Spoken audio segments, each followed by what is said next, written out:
Isang mapagpalang umaga po sa inyong lahat, mga magulang namin at mga kapatid. Welcome po kayo dito sa St. Paul United Methodist Church, Tondo, Manila, online devotion. Samahan niyo po ako sa mga talata na ating pagbubulay-bulayan sa umagang ito na matatagpuan sa Aklat ng Gawa, Kabanatang 2, mga talatang 29 hanggang 32. Mga kapatid, sinasabi ko sa inyo na ang ninuno nating si David ay namatay at inilibing at naririto ang kanyang libingan hanggang ngayon. Siya ay propeta at alam niya ang pangako sa kanya ng Diyos na magiging haring tulad niyang isang magmumula sa kanyang angkan. Kaya't ang muling pagkabuhay ng Kristo ang nakita at ipinahayag ni David na kanyang sabihin. Hindi siya pinabayaan sa daigdig ng mga patay at hindi itinulot na mabulok ang kanyang katawan. Si Jesus ay muling binuhay ng Diyos at saksi kaming lahat sa pangyayaring iyon. Idagdag ng Panginoon ang pagpapala sa pagkakabasa natin ng mga talatang ito na ipinahayag ni Apostol Pablo sa sulat ni Lucas sa Aklat ng Gawa o pagsasalaysay ni Lucas as author ng Book of Acts ay pinahayag ito ni Apostol Pedro sa panahon ng Pentecostes. At meron po siyang patotoo tungkol sa paghahalin tulad kay David at saka sa Panginoong Hesukristo. Si David ay namatay at nandun pa rin yung kanyang libingan katulad na kanyang sinabi o pinahayag. At si Hesukristo naman ay muling nabuhay at sila ay mga saksi sa muling pagkabuhay ng Panginoong Hesukristo. Si David po ay namatay at nandun nga po ang kanyang libingan na nanatili na naroroon, maaaring naaalala, nakikita ito ng mga tao lalong-lalo na sa mga nasa Israel. Pero meron pong pinanghawakan si David sa Panginoon na una po, isa sa kanyang angkan ay maghahari. Maghahari, magmumula sa kanyang angkan ng maghahari magpakailanman. At pangalawa, yung maghahari po na yon ay hindi ito tulot ng Diyos na mamatay o mabulok ang kanyang katawan. Kaya inihalin tulad o ikinukumpara ang propesiya na iyon through King David, na iyon yung naging kaganapan. At para sa mga alagad na katulad ni Apostol Pedro, sila ay sinikap, tinawag ng Panginoon para makasama siya sa lahat ng mangyayari sa kanyang buhay. Sa ministeryo, sa loob ng ilang taon, gayon din po sa pinaka-misyon ng Panginoon kung bakit siya isinilang at haharapin niya yung kamatayan. At alam po natin na ang Panginoon ay hindi po nanatiling patay, kundi siya rin ay muling nabuhay. At si Apostol Pedro sa pamamagitan ng karanasang iyon sa pagbaba ng banal na Espiritu through Pentecost experience ay nagpatotoo sila at patuloy silang nagpapahayag na si Jesus ay muling nabuhay. Nagpatuloy po yung pananampalatayang ito ng Kristyanismo hanggang sa panahon po natin ngayon na kung saan ay nagpapatuloy po tayo sa ating pananampalataya at paniniwala na si Jesus ay muling nabuhay. Kakatapos lang po ng ating pagdiriwang, pag-aalaala ng muling pagkabuhay ng Panginoong Jesus, at ito po ay nagpapatuloy po sa atin. Bilang mga mananampalataya o bilang mga Kristiyano, bakit nga ba tayo sumasamba tuwing linggo?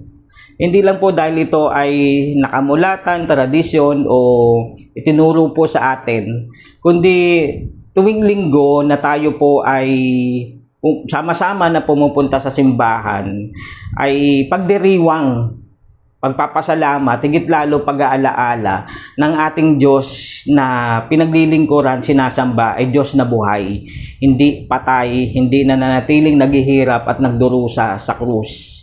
Kami po ay galing sa Romano Katoliko at marami pong naging katotohanan na itinuro po sa amin na kung saan ay bakit walang nakapako sa krus, bakit walang patuloy na nagdurusa at naghihirap doon sa krus. Kung titingnan po natin yung ibang may mga estatwa po na nakapako. Ito po ang aming naging pananampalataya at paniniwala sa pamamagitan din po ng Biblia na tuwing nakikita po natin bilang mga mananampalatayang Protestante, Metodista, mananampalatayang Kristiyano, lahat na po, ay nagpapaalala sa atin na ang krus ay walang tao dahil si Jesus ay hindi na nanatiling naghihirap, nagdurusa, kundi siya ay muling nabuhay mula sa mga patay. Nagpapaalala sa atin ng krus na may isang nagmamahal sa atin, patuloy na nagmamahal sa atin, na bagamat dumaan siya sa pagdurusa sa kamatayan, pero siya ay muling nabuhay. At ito po yung aming pinanghawakan bilang aming pananampalataya. At katulad ni Apostol Pedro, ay saksi kami sa mga bagay na ito. Well, hindi man po natin nakita yung libingan na walang tao, hindi man po tayo nakapunta pa ng Israel.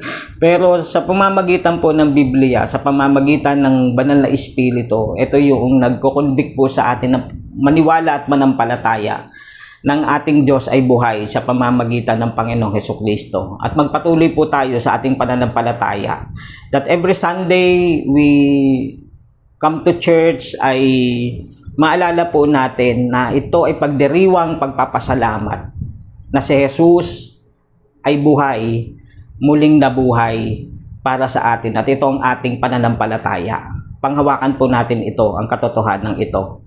Sa pangalan ng Ama, ng Anak, ng Banal na Espiritu. Amen. Tayo po ay manalangin. Pinagpapala ka namin, Panginoong Diyos, sa umagang ito. Salamat sa muli ay nag-alala po kami ng inyong muling pagkabuhay sa nakaraang araw. Panginoong Diyos, patuloy namin itong panghahawakan at paniniwalaan.